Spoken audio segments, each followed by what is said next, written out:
하나님의 말씀 에스겔서 33장 30절로 33절 말씀 보겠습니다. 에스겔서 33장 30절로 33절 말씀 찾으신 줄 알고 우리 한 목소리로 함께 봉독하겠습니다. 인자야, 내 민족이 담 곁에서와 집 문에서 너에 대하여 말하며 각각 그 형제와 더불어 말하여 이르기를, 자, 가서 여호와께로부터 무슨 말씀이 나오는가 들어보자 하고 백성이 모이는 것 같이 내게 나오며 내 백성처럼 내 앞에 앉아서 내 말을 들으나 그대로 행하지 아니하니 이는 그 입으로는 사랑을 나타내어도 마음으로는 이익을 따름이라. 그들은 내가 고운 음성으로 사랑의 노래를 하며 음악을 잘하는 자같이 여겼나니 내 말을 듣고도 행하지 아니하거니와 그 말이 응하리니 응할 때에는 그들이 한 선지자가 자기 가운데에 있었음을 알리라. 아멘.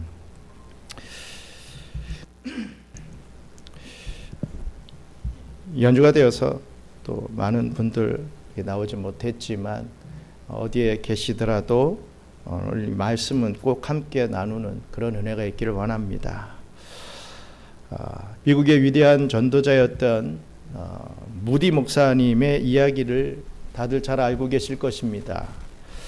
그의 전기를 읽어보면요, 평생 잊지 못할 큰 실수를 내가 저지른 적이 있다 라고 하며 후회한 부분이 나옵니다. 무디 목사님이 시카고에서 대규모 전도 집회를 열었을 때였습니다. 수많은 사람들이 모인 이 운동장에서 설교를 하고 있는데 갑자기 성령님께서 계속해서 마음으로 다가와서 말씀을 하셨다고 합니다. 오늘 밤 심판과 종말 그리고 영원 구원에 대해서 설교하라 라고 하는 그러한 말씀을 자꾸만 마음속에 주셨다는 거예요. 무디 목사님은 원래 그 주제의 설교를 다음날 이 저녁에 할 계획을 갖고 있었습니다. 하지만 성령님은 내일은 내 날이 아니다, 내일이면 늦다 라고 계속 감동을 주셨죠. 그럼에도 불구하고 무디 목사님은 그 성령님의 인도하심을 따르지 않았습니다. 계획대로 내일 밤에 하면 되겠지라고 생각하면서 하던 설교를 마무리하고 그날의 집회를 끝냈습니다. 그런데 그날 밤 역사에 기록될 시카고 대화재가 발생하게 되죠. 온 도시가 불바다가 됐습니다. 수많은 사람이 불에 타 죽고 말았던 것입니다. 이 사건을 겪은 후 무디 목사님은 전날 밤 종말에 대해 설교하지 못한 것을 평생 후회를 했다고 합니다. 그때 종말에 대해서, 영원 구원에 대해서 더 강력하게 설교했다면 이 타 죽은 자들 중에 그 말씀을 듣고 회심한 자가 있지 않았을까라고 하는 그러한 마음이었죠. 이후로 무디 목사님은 정말 죄인된 심정으로 더욱 절박하게 이 종말의 메시지를 전했다고 합니다. 이 이야기는 복음이 얼마나 긴급한 것인지, 긴박한 것인지를 잘 보여주고 있습니다. 오늘 우리가 살펴볼 이 에스겔 선지자도 이처럼 절박한 심정으로 하나님의 말씀을 선포한 사람이었습니다. 우리가 계속 새벽에 에스겔서를 지금 묵상하고 있는데 구구절절 심판이 있다, 우리 하나님께서 매를 드신다, 칼을 뽑을 것이다, 칼을 뽑으면 이제 끝난다, 계속 그 얘기하고 있지 않습니까? 그러한 맥락의 말씀을 하고 있는 것입니다. 에스겔 선지자는 바벨론 2차 침공 때 바벨론으로 포로로 잡혀오게 됩니다.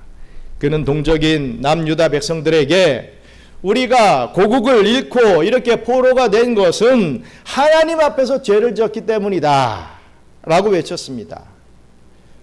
회개해야 된다 라고 외쳤죠. 하지만 바벨론에 잡혀온 남유다 사람들은 에스겔의 말을 듣고도 전혀 마음을 바꾸거나 회개하지 않았습니다. 에스겔의 외침은 마치 메아리처럼 허공으로 흩어지고 말았죠. 오늘 본문은 이 에스겔 선지자가 외롭게 고분분투할 때 우리 하나님께서 직접 그에게 찾아오셔서 말씀해 주시는 그 장면을 담고 있습니다. 하나님은 에스겔에게 이 백성이 내 말을 듣고도 전혀 그대로 행하지 않는구나 라고 참으로 안타까워하셨습니다. 마찬가지로 왜 예나 지금이나 많은 교인들이 하나님의 말씀은 듣기는 하지만 실제로 그 삶에서 행하는 것을 싫어하는 것일까요? 이 거룩한 주일에 오늘 본문을 통해서 그 이유를 한번 알아보고 우리가 어떻게 해야 설교 말씀을 삶에서 실천하고 경험할 수 있는지 함께 깨닫는 복된 시간 되기를 주님의 이름으로 축원합니다. 먼저 첫째로 설교 말씀을 습관적으로 듣지 말고 간절히 사모하는 마음으로 들어야 된다라는 것입니다. 우리 본문 에스겔 33장 30절로 31절 전반부만 함께 읽겠습니다.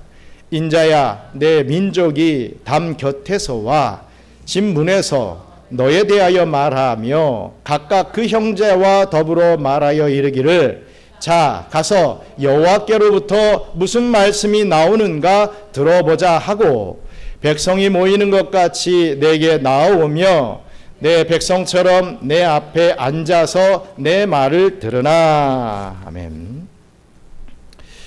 바벨론의 포로로 잡혀갔던 남유다 백성들은 안식일이 되면 잊지 않고 회당에 나와 예배를 드렸습니다.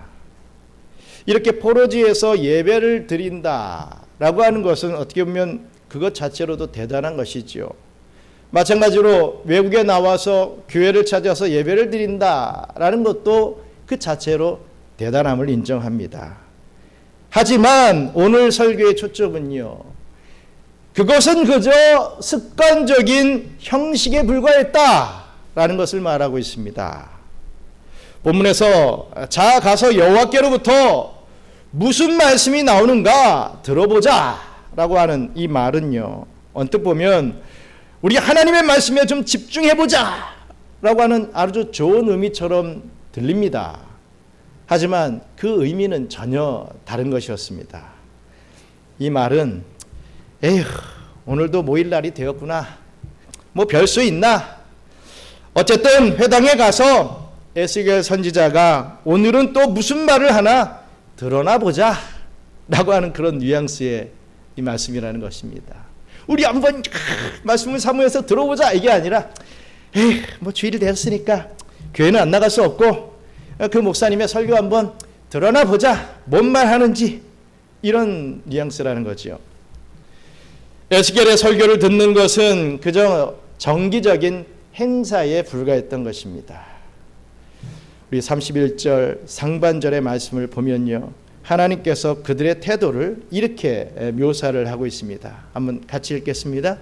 백성이 모이는 것 같이 내게 나오며 내 백성처럼 내 앞에 앉아서 내 말을 들으나. 참 재밌는 말입니다. 여기서 이 모이는 것 같이라고 하는 말씀이 무슨 의미입니까? 항상 하던 그대로라는 뜻입니다. 하던 그대로, 습관적으로. 다시 말해 남유다 백성들은 하나님의 이 말씀의 은혜를 간절히 사모해서 모인 것이 아니었다라는 것이죠. 그냥 매주 안식일이 되면 습관적으로, 관습적으로 모였을 뿐이라는 것입니다.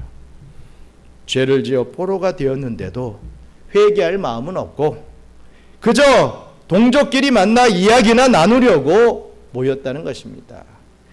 마치 이민교회를 사교 모임이나 나의 사업 파트너가 좀 없을까? 이렇게 찾는 곳으로 여기는 것과 마찬가지인 이 개념이죠. 여러분들은 오늘 어떤 마음으로 교회에 나오셨습니까? 벌써 주일이네.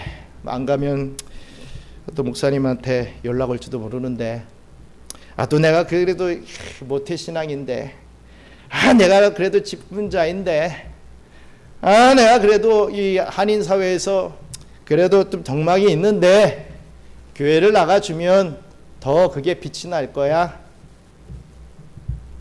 설교는 지루하지만 그래도 우리 교회만큼 맛있는 밥을 하는 교회는 없으니까 가야지. 그래서 억지로 일어나서 그런 생각을 가지고 나오셨습니까? 그저 교인으로서의 역할을 하려고 혹 나오신 분 있으십니까? 아니면 주님, 제가 주님의 성전에 왔습니다. 지난주에는 너무 피곤해서 잠깐 졸아서 무슨 말씀인지 이해를 못했어요. 오늘은 갑절의 은혜를 받게 해주세요. 저 목사님한테도 좀 은혜라는 것을 좀 받게 해주세요. 이런 마음으로 나왔습니까?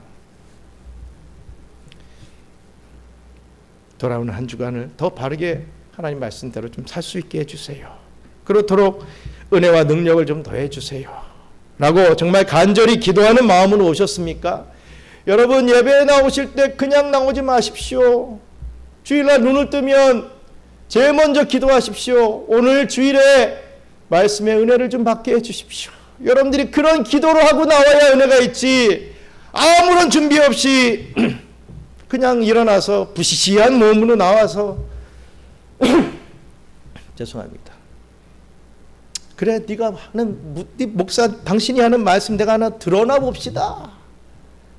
뭔 말 하는지 한번 내가 들어주겠습니다. 이런 마음으로 나오면 절대로 그 어떤 명설교도 은혜가 되지 않습니다. 들어오지가 않습니다.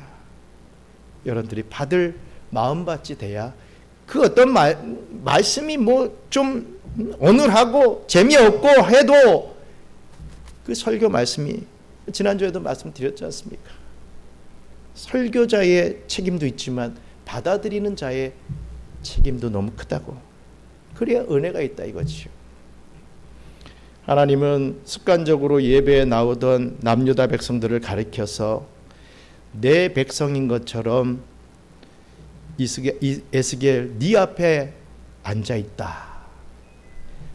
하나님 나의 백성인 것처럼 너 이 에스겔 선지자 네 앞에 나와서 이 사람들이 앉아있다. 이렇게 말씀하고 있습니다.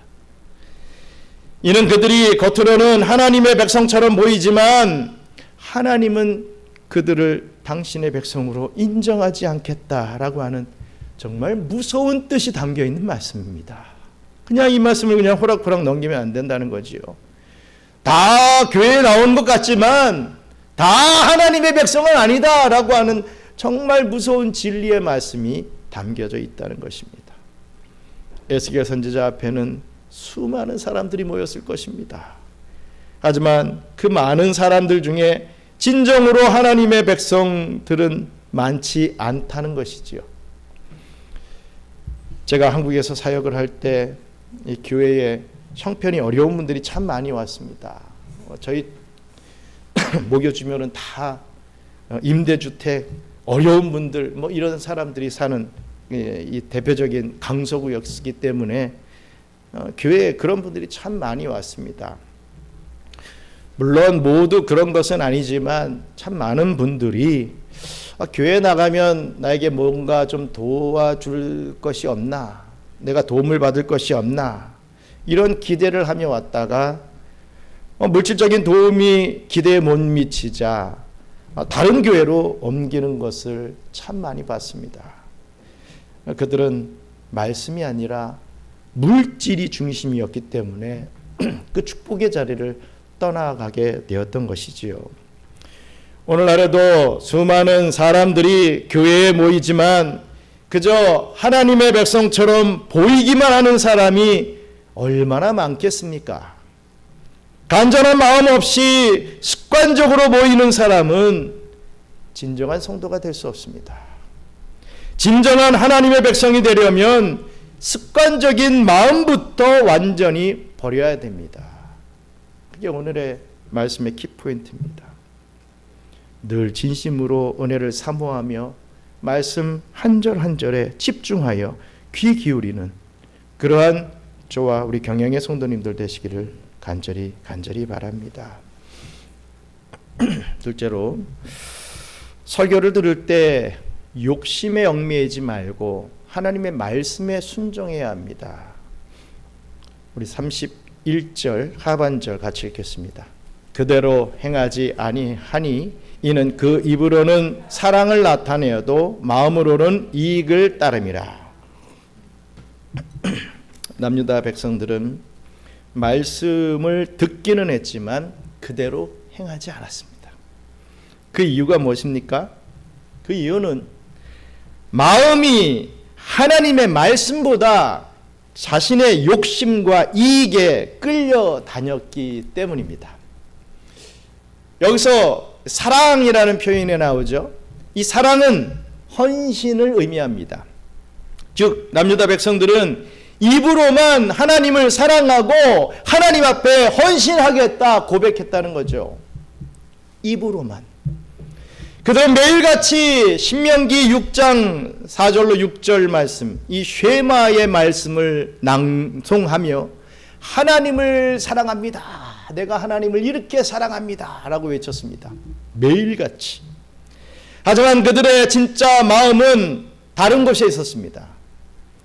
그들의 마음은 자기의 이익과 욕심을 채우기에 바빴던 것이죠. 보로 생활 중에도 어떻게 하면 남보다 더 잘 먹고 잘 살 수 있을까? 어떻게 하면 내가 좀 더 편하게 살 수 있을까? 그 생각만 했었던 것입니다. 이처럼 당장 먹고 사는 문제에만 온통 정신이 팔려 있으니 하나님께서 왜 진노하셨는지 깨닫지 못했던 것이죠. 또한 에스겔 선지자를 통해 계속되는 하나님의 명령에 순종할 마음도 일도 없었던 것입니다. 그렇습니다. 이 말씀은 오늘날을 살아가는 우리에게도 정확히 들어맞지 않습니까? 하나님을 사랑한다. 내가 하나님께 헌신하겠다. 정말 교회를 내 간과 같이 섬기겠다 라고 말하면서도 속마음으로는 자기 욕심만 챙기고 있지는 않습니까? 예배 시간에는 힘차게 찬송가를 부르지만, 아니 그도 잘 못하는 분들도 물론 있지만 실제로는 내 인생의 행복이 우선이고 신앙생활은 그 행복을 위한 수단으로 여기고 있지는 않습니까? 이것이 바로 이욕, 즉 자기 이익에 얽매이는 삶입니다.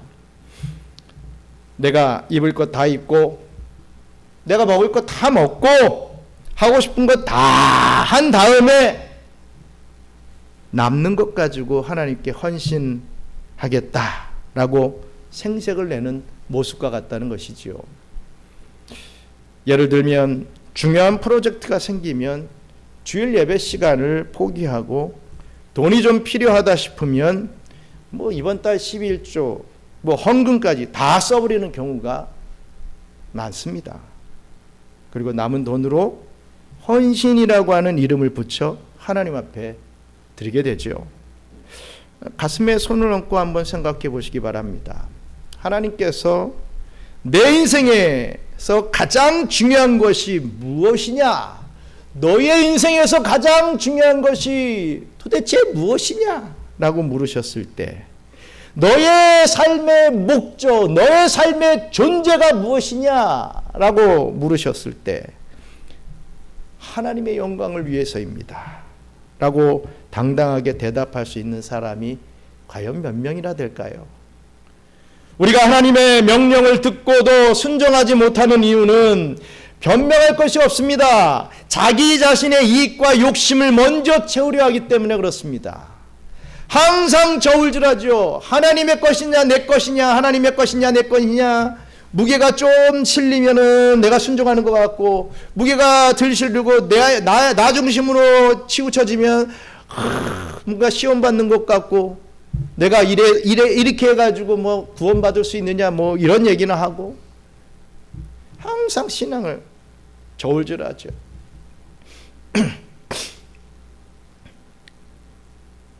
오늘 아침인지 어제인지 이 어떤 목사님이 방송에서 그런 말씀을 하시더라고요. 신앙은 선택입니다. 굉장히 좋은 말 같은데 굉장히 위험한 말씀을 하시더라고요. 신앙은 선택입니다. 내가 하나님을 순종할 것인지 아니할 것인지. 마치 아담과 하와가 신학 선악과를 떠볼 것인지 아닐 것인지, 항상 어떤 그런 저울질하는 그런 모습이다라고 정의를 내리시는데, 그 이면에는 신앙의 중심은 나에게 있다. 이것과 뭐가 다릅니까?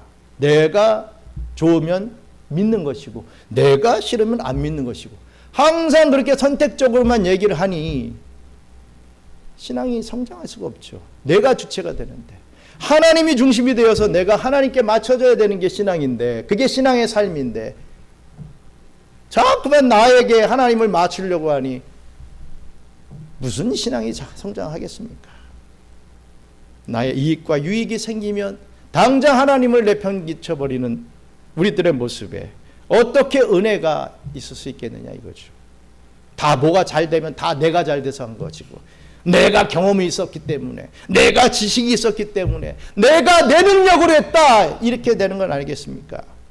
또 뭔가 잘못되면은 하나님 때문에 그런 거 아닙니까? 나는 잘했는데 하나님 당신이 이렇게 한 건 아니겠습니까? 아담과 하와가 결국에는 하나님을 원망했듯이 우리의 모습에도 그러한 모습이 있지 않습니까? 어떻게 신앙이 선택입니까? 정말 하나님의 택한 백성들은 신앙이 선택일 수가 없습니다.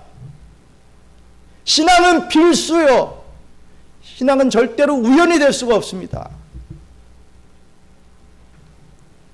우리들의 마음가짐이 그래야 된다는 거죠. 내가 싫으면 말고 내가 좋으면 하고, 절대로 그런 마음을 가진 사람들은 신앙이 성장할 수가 없습니다. 왜? 기본부터 다르기 때문에.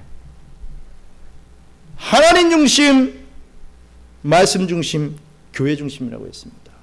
그게 틀어지면요, 그게 하나라도 틀어지면요, 제대로 된 신앙으로 성장할 수 없습니다. 근데 요즘 사람들은 교회 중심은 다 빼버려요. 교회는 나와도 되고 안 나와도 되는 식인 거예요. 내가 하나님에 대한 믿음이 있고 내가 하나님 말씀에 은혜 받으면 됐지, 못하러 교회에 나와? 교회가 뭐 필요해? 그러니 뭐 교회 중요성이 없어지죠. 그러니 성도들, 다른 믿지 않는 자들에게 교회 나오라 말을 못해요. 내 마음이 그러니. 우리 자녀들에게 강권하지 못해요. 자녀 눈치만 보고요. 근본이 그렇다는 것입니다. 자신의 몸이 조금이라도 더 편하고 더 행복하게 사는 데에만 정신과 힘을 쏟다 보니까 정작 하나님께서 기뻐하실 일에는 여러분 인색해질 수밖에 없는 것입니다. 하나님께서 우리에게 말씀으로 명령하실 때 자신의 욕심을 누르고 순종함으로 하나님의 풍성한 축복을 누리게 되시는 저와 우리 경영의 성도님들 되시기를 간절히 바랍니다. 끝으로 설교자를 배우처럼 여기지 말고 하나님의 대언자로 존중해야 합니다. 우리 에스겔서 33장 32절로 33절 말씀 같이 읽겠습니다. 그들은 내가 고운 음성으로 사랑의 노래를 하며 음악을 잘하는 자같이 여겼나니 내 말을 듣고도 행하지 아니하거니와 그 말이 응하리니 응할 때에는 그들이 한 선지자가 자기 가운데에 있었음을 알리라. 아멘. 여러분, 오늘 본문은 평생 기억해야 할 말씀입니다. 하나님은 남유다 백성들이 에스겔 선지자를 어떻게 생각했는지 적나라하게 말씀해 주십니다. 남유다 백성들은 에스겔을 음악을 잘하며 고운 음성으로 사랑의 노래를 하는 자 같이 여겼다라고 했습니다. 이는 에스겔이 실제로 노래를 잘했다라고 하는 의미는 결코 아닐 것입니다. 그를 마치 노래 잘하는 가수나 연예인처럼 여겼다라고 하는 뜻입니다.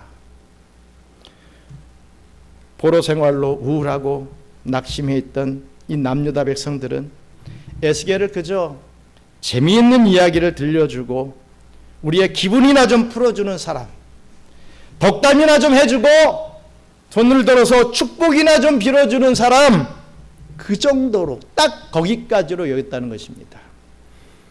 마치 TV 코미디언의 쇼를 보러 가는 것처럼, 개그 콘서트를 보러 가는 것처럼 에스겔의 설교를 그냥 방청하러 왔다는 것이죠.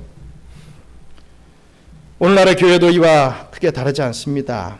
얼마나 많은 교인들이 목사의 설교를 TV 프로그램처럼 여깁니까? 성경을 올바르게 해석하는 설교는 재미가 없으니까 그냥 외면하고, 재미있고 좀 더 자극적인 말, 정말 웃음을 주는 목사를 인기 스타처럼 떠받칩니다. 참 이런 성도들이 많다 보니 이 목사들은 하나님의 말씀에 중심을 맞추기보다는 사람의 비율을 맞추기에 급급해지죠. 어떻게 하면 교인들이 좀 많이 모일까? 내가 이렇게 우스갯소리를 하면, 내가 이런 재미있는 말을 하고, 교회에 뭔가 좀 새로운 시스템을 좀 도입을 하면 사람이 좀 많이 모일까? 이렇게 생각하다가 점점 시극배우처럼 변해가는 목사들이 많아지고, 신기하게도 그런 사회의 사람들이, 그런 교회에, 그런 사회를 사는 사람들이 그런 교회에 더 몰리는 현상이 나타나게 됩니다. 예배 순서에서 헌금 시간을 빼는 교회도 참 많습니다. 입구에 헌금함을 두는 교회가 요즘 정말 많더라고요. 저는 신앙생활하면서 솔직히 상상조차 못했던 일인데 그게 아니더라고요. 교회 가보면 다 헌금함이 앞에 있어요. 옛날에 무슨 성미함이 있는 것 같이 헌금함이 다 있더라고요. 마치 극장에 입장료를 내는 듯한 느낌을 받습니다. 성도들이 그것이 자연스럽고 편하다, 요즘 세상은 다 그런 거 아니냐, 그게 좋은 거 아니냐, 이렇게 생각하기 때문에 목사들도 그들의 바람에 맞춰지는 건 아닌가 생각을 합니다.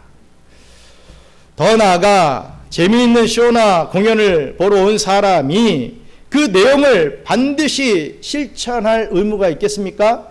없지 않습니까? 마찬가지로 목사를 연예인처럼 여기는 교인들은 아무리 설교를 들어도요, 순종해야 할 의무를 느끼지 못합니다. 연예인이 하는 말인데, 하나님은 이런 남유다 백성들에게 강하게 경고하고 계십니다. 33절의 말씀이 그 말씀이죠. 같이 읽겠습니다. 그 말이 응하리니 응할 때에는 그들이 한 선지자가 자기 가운데에 있었음을 알리라. 아멘. 이 말씀은 남유다 백성들이 에스겔이 선지자라는 사실을 몰랐다라고 하는 뜻이겠습니까? 아닙니다. 그들은 에스겔을 선지자라고 불렀습니다. 하지만 그들은 선지자가 어떤 직분인지, 그가 전하는 말씀이 어떤 권위를 가졌는지 전혀 몰랐다는 뜻이죠. 선지자는 자신의 추측이나 예지력으로 예언하는 사람이 아닙니다. 오직 하나님께서 장차 일어날 일에 대해 알려주시는 말씀을 대신 전하는 사람이 선지자입니다. 남유다 백성들은 바로 이 사실을 깨닫지 못했던 것이죠. 에스겔의 목소리가 에스겔 자신의 말이 아니라 하나님께서 친히 전하시는 말씀이라는 것을 이들은 전혀 몰랐습니다. 그래서 어떤 일이 일어났습니까? 본 30절 보시면 내 민족이 담 곁에서와 집문에서 너에 대하여 말하며 라고 하는 결과가 나타났다는 거예요. 남유다 백성들에게 에스겔은 그저 뒷담화의 대상에 불과했다라는 것입니다. 담 곁에서 집문 앞에서 아유 그 목사가 어쩌겠지, 아유 그 목사가 뒷담화의 대상이 됐다 이런 것입니다. 사람들이 오가는 담벼락이나 집 앞에 모여서 에스겔에 대해 험담하거나 헛소문을 퍼뜨렸다라고 하는 의미의 말씀이죠. 우리 경양선교교회 성도님들은 이 목사라는 존재를 어떻게 대하고 계십니까? 목사가 저럴 수가 있어? 라고 비판하며 이 대화의 소재로 삼고 있지는 않습니까? 물론 저는 여러분들이 목사를 기본적으로 존중하고 계실 것이라고 믿습니다. 하지만 혹시 여러분들 중에 나중에 예수님께서 다시 오실 때가 되어서야 나에게 교회 가자고 했던 그분이, 늘 지루하다고 생각했던 그 목사님의 설교가 진짜 하나님의 말씀이었구나 라고 뒤늦게 깨닫고 후회하며 슬피 울게 될 사람은 없겠습니까? 저는 우리 중에는 분명히 없을 것이라고 믿습니다. 비록 오늘날 변질된 목사들이 너무 많아서, 정말 쓰레기만을 말하는 목사들이 너무 많아서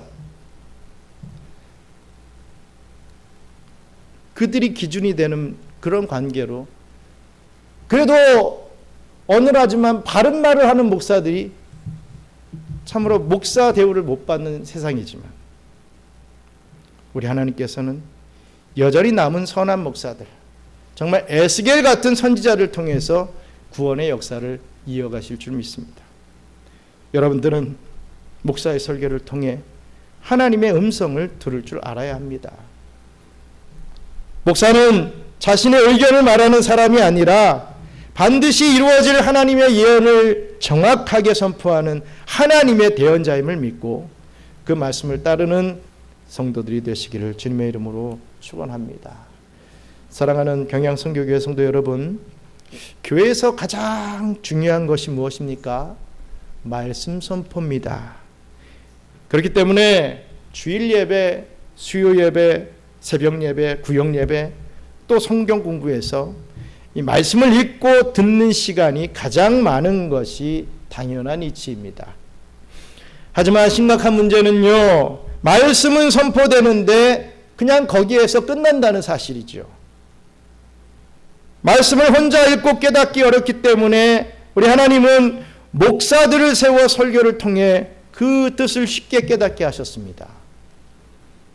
그런데도 우리는 그 말씀을 듣고도 행하지 못하는 경우가 얼마나 많습니까? 목사의 말은 그냥 듣고 AI나 유튜브의 말은 정말 맹신하는 경우가 얼마나 많이 있습니까? 우리가 듣고 있는 하나님의 말씀은요, 여러분 반드시 이루어질 것입니다. 믿으시길 축원합니다. 아멘도 없네요. 벌써 안 믿으시나 봐요. 다시 한번 묻겠습니다. 우리가 듣고 있는 하나님의 말씀은 반드시 이루어질 것입니다. 믿으시길 축원합니다. 그때 가서 그 목사님의 설교가 진짜 하나님의 말씀이었구나 라고 후회하는 성도가 되지 마시기 바랍니다. 아직 평화의 시대, 아직 은혜의 기회가 우리에게 주어졌을 때 습관적인 태도를 버리고 말씀을 간절히 사모하시길 바랍니다.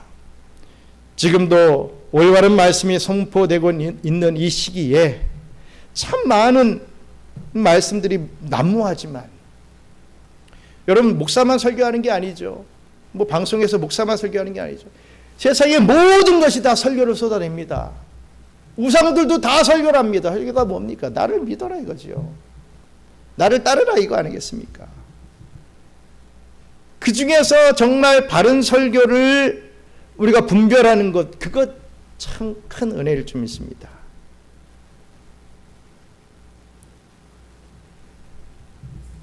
정말 우리가 어떤 습관적인 태도를 버리고 하나님의 말씀을 간절히 사모하며 나에게 그 말씀의 은혜를 주시고 순종할 수 있게 해주세요 라고 우리는 기도하며 예배에 참여할 수 있어야 될 것입니다. 정말 지금도 그래도 올바른 말씀이 선포되고 있는 이 시기에 자신의 욕심을 누르고 하나님의 명령 앞에 순종하시길 바랍니다. 설교자를 세상의 배우처럼 여기지 않고 하나님의 대언자라고 믿어주시기 바랍니다. 그렇게 함으로써 우리 주님 다시 오시는 이 심판의 때에 영생과 상급의 축복을 모두 다 받아 누리게 되시는 저와 우리 경영의 성도님들 되시기를 주님의 이름으로 축원합니다. 우리 함께 잠시 기도하겠습니다. 모든 유혹을 다 이기고 여러분들은 이 축복의 자리로 나왔습니다. 여러분들이 여러분들의 마음으로 여러분들의 선택으로 이 자리에 오셨다라고 생각하시는 분이 계시다면 그분은 표현하자면 신앙의 하수입니다. 하수. 그 어떤 상황 속에서도 나를 이 자리에 나오게 하셨다. 우리 성령님께서 나라는 이 죄인을 어떻게든 끌고 나와서 벳세메스로 가는 두 마리 암소같이 콧대를 쥐고 끌고 나와서 이 자리에 앉히셨다. 이렇게 믿어야 되는 거예요. 우연히 또 나의 어떤 결단으로 이게 아니라 하나님의 은혜가 나를 여기에 있게 했다. 그게 축복입니다. 여러분 다른 거 자꾸만 찾으려 하지 마세요. 예배 잘 드리면 내 사업이 잘 될까? 예배 잘 드리면 내 건강이 좋아질까? 예배 잘 드리면 뭐 사람 인간관계가 좀 좋아질까? 인맥이 좀 생길까? 교회 나오면 사업의 파트너가 생길까? 여러분 그거는 축복이 아닙니다. 여러분들이 이 자리에 나오게 되었다라고 하는 게 제가 날마다 말씀을 드리지만 이게 아무것도 아닌 것 같아도 제일 된 축복임을 그때 깨달음이 있을 때 여러분들의 신앙이 터지는 것이다. 그때를 우리가 씨앗을 심었을 때 새싹이 터지고 쫙 자라나는 그때를 기다리듯이 우리 하나님은 그때를 기다리고 계시다. 우리 하나님의 때가 분명히 있을 줄 믿습니다. 우리 하나님의 말씀이 선포될 때 그 자리에 있게 하시고 그 말씀을 그냥 듣고 넘기는 것이 아니라 마음에 담고 하나님의 말씀대로 순종할 수 있는 그러한 은혜 베풀어 달라고 우리 함께 기도하겠습니다. 감사합니다. 하나님, 우리 세상은 참으로 많은 설교를 뿜어내고 있습니다. 아버지 하나님, 다 자기 소견에 옳은 대로 말씀을 선포합니다. 아버지, 세상의 우상들도 얼마나 달콤한 말씀들을 선포하고 있습니까? 아버지 하나님, 그것이 하나님의 말씀보다 재미있고 그것이 나에게 어떤 유익이 있는 것 같아서 그것으로 아예 빠져버리는 그러한 자들도 얼마나 많이 있습니까? 하지만 우리 경영의 성도들 그 세상의 설교에 빠져들지 않고 정말 하나님의 말씀을 듣기 위하여 이 경양 선교교회로 나오게 하신 것 참 감사합니다. 이곳에서 이 축복의 자리에서 하나님 앞에 온전히 순종하며 하나님의 그 은혜와 그 뜻을 깨닫고 온전한 주님의 기뻐하시는 삶을 살아드릴 수 있는 저희들 될 수 있도록 축복하여 주시옵소서. 감사합니다. 하나님, 우리의 선택인 것 같아도 성령 하나님께서 우리를 붙드시고 이곳으로 나오게 만들어 주셨음을 믿고 감사를 드립니다. 그 믿음이 우리의 신앙의 첫 단추가 되어서 앞으로 더 크게 성장하게 될 줄 믿습니다. 하나님의 절대 주권을 믿고 그 주권에 의지하며 하나님이 하시는 일이 100% 선하심을 믿고 계속해서 주님이 원하시는 뜻대로 살아드릴 수 있는 저희들 되게 도와주시옵소서. 나의 경험과 나의 지식과 나의 이 소견으로는 이것이 맞는 것 같아 라고 할지라도 하나님의 말씀이 그것이 아니라고 한다면 노라고 말할 수 있는 그러한 신앙의 이 성장을 허락해 주시옵소서. 우리의 아집이나 고집이 아닌 정말 하나님의 뜻을 순종하며 나갈 때에 과연 어떠한 역사가 이루어지는지 우리가 다 체험할 수 있는 복된 우리 경양의 성도들 다 되게 축복해 주세요. 이제는 우리 구주 예수 그리스도의 은혜와 크고 놀라우신 창조주 하나님의 사랑과 보혜사 성령님의 교통감화 위로 충만하심이 자신의 마음에 이익을 쫓지 않고 오직 하나님의 말씀에 순종하며 행함 있는 신앙인의 바른 삶을 살아가길 소망하는 우리 경양선교교회 모든 성도들 머리머리 위에 이제로부터 영원토록 함께 있을지어다. 아멘.